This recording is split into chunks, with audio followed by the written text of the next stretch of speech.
Hello, it's great to be here. So my name is Stella Biderman. Like was just said, I am at Booz Allen Hamilton and EleutherAI. At Booz Allen, I do LLM research and incorporate open source tooling and kind of state-of-the-art generative AI technologies to commercial applications.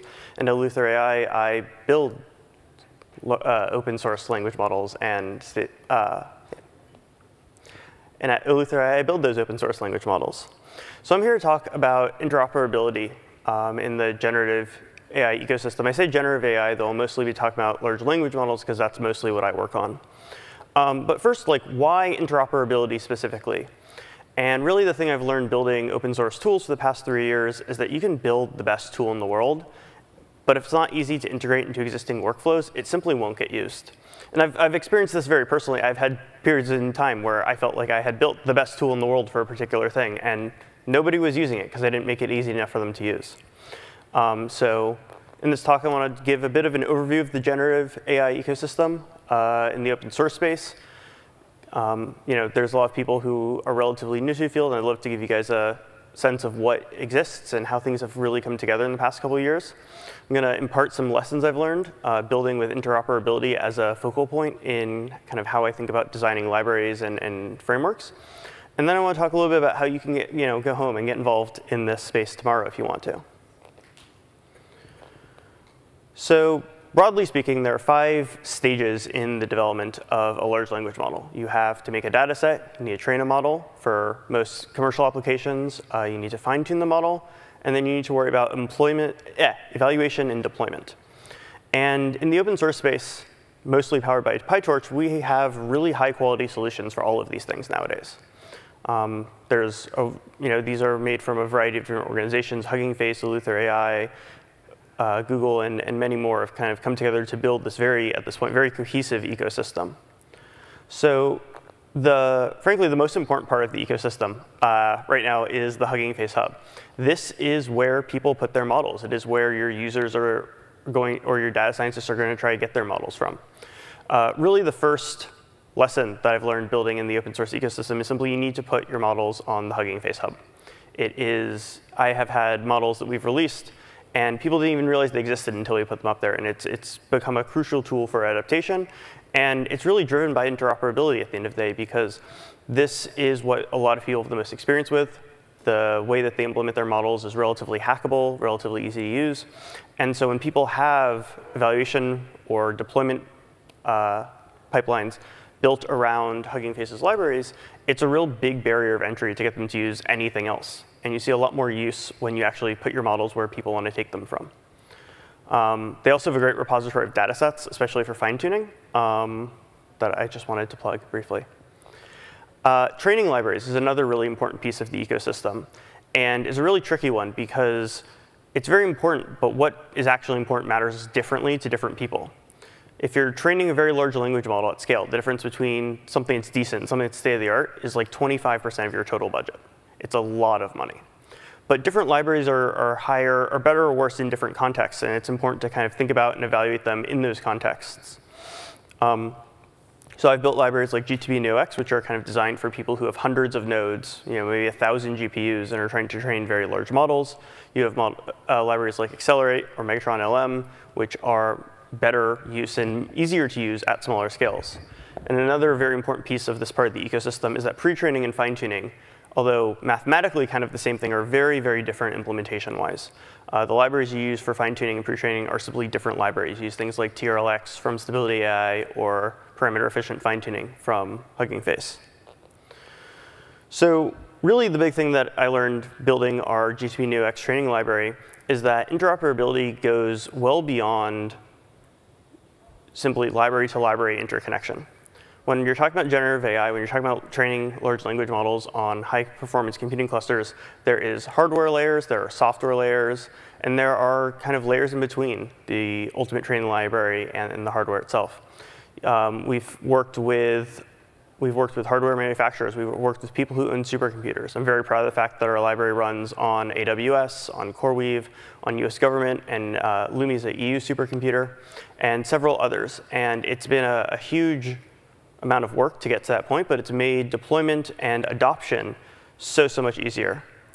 And then the other major thing we've learned from this is simply that easy tools for making your bespoke code interact with other people's code nicely is a huge value add for most users.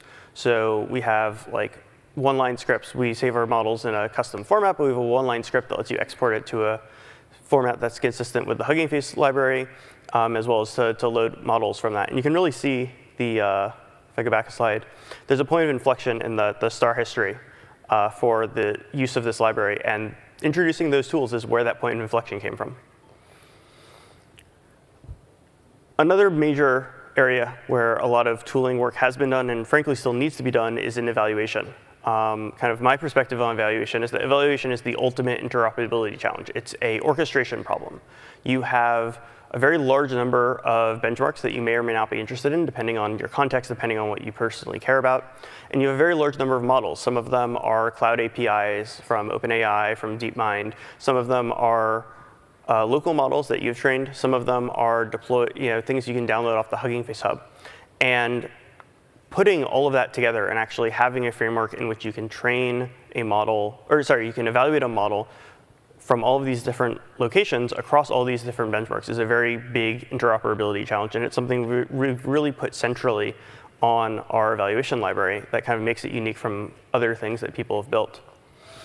We have at this point hundreds of tasks implemented. We have interoperability with models loaded from transformers, with quantization libraries, with our training libraries and other people's training libraries, as well as a wide variety of commercial APIs and much, much more. And putting this together was a very big challenge and required a lot of buy-in from not just different developers, but different organizations. We had help from pretty much everyone whose code and whose hardware we interact with to kind of put this stuff together. And that's a pretty challenging incentives problem.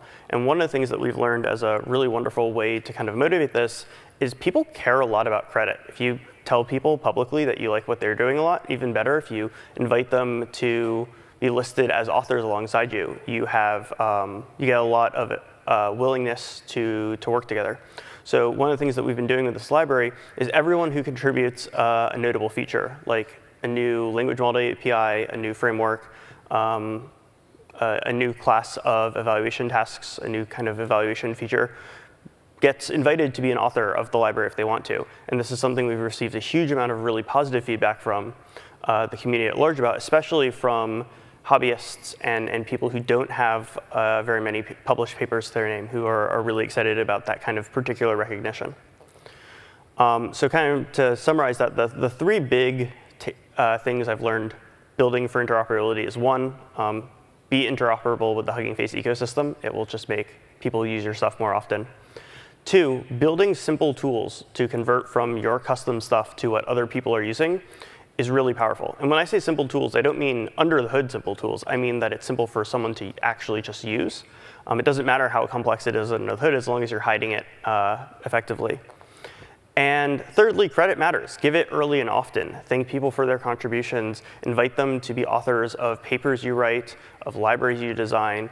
People really get excited about those kinds of things. And on the topic of giving credit early and often, I want to give a huge thank you to all of the many organizations who have built code that I've mentioned in libraries I've mentioned in this talk so far.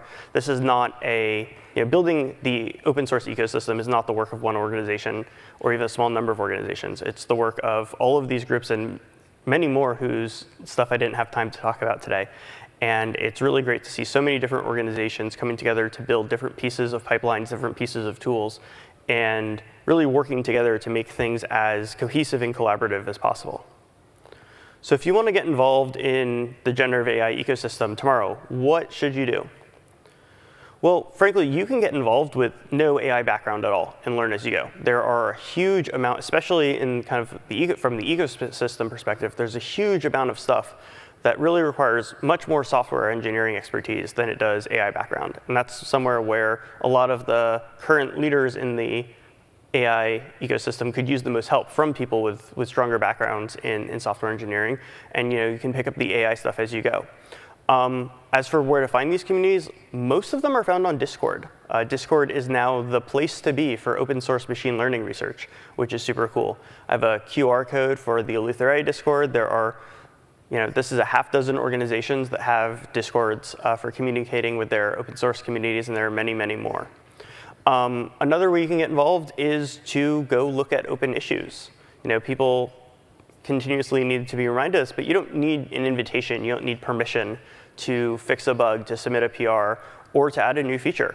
If you want to be involved and you see something that you think you know how to do, or if something comes up, an issue or an incompatibility in what you're using, and you figure out how to go fix it, contribute that. Give that back to the libraries, and people will welcome you with open arms.